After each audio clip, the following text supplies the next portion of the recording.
Good morning, তোমরা সবাই কেমন আছো? আজকে সকালবেলা তাড়াতাড়ি স্নান পুজোটা সেরে বসে পড়েছি আমার কাজ নিয়ে। আজকে সকাল থেকে শরীরটা খুব একটা ভালো ছিল না, যার জন্য তেমন কিছুই করতে ইচ্ছা করছিল না। বিকেলের দিকে বেরিয়েছিলাম ড্রয়িং করাতে যাওয়ার জন্য।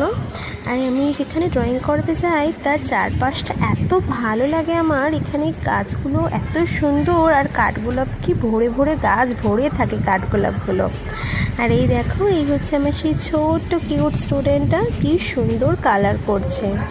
ওখান থেকে বেরিয়ে আর একজনকে আমি ড্রয়িং করাতে গেছিলাম। এই যে দেখো, তিনি আজকে আমাকে কত গল্প শুনিয়েছে। যাই হোক, বাড়িতে ফিরে হঠাৎই ইচ্ছা হলো একটু কেক বানাবো। অনেকদিন থেকেই ভেবেছিলাম একটা অরিও কেক বানাবো, তো সেটাই বানিয়েছি। তোমরা যদি এই রেসিপি জানতে চাও আমাকে বলো, আমি তোমাদের সাথে অবশ্যই শেয়ার করব। এইভাবেই আমি আজকে সারাটা দিন কাটালাম। দেখা হচ্ছে পরের ভিডিওতে। টাটা।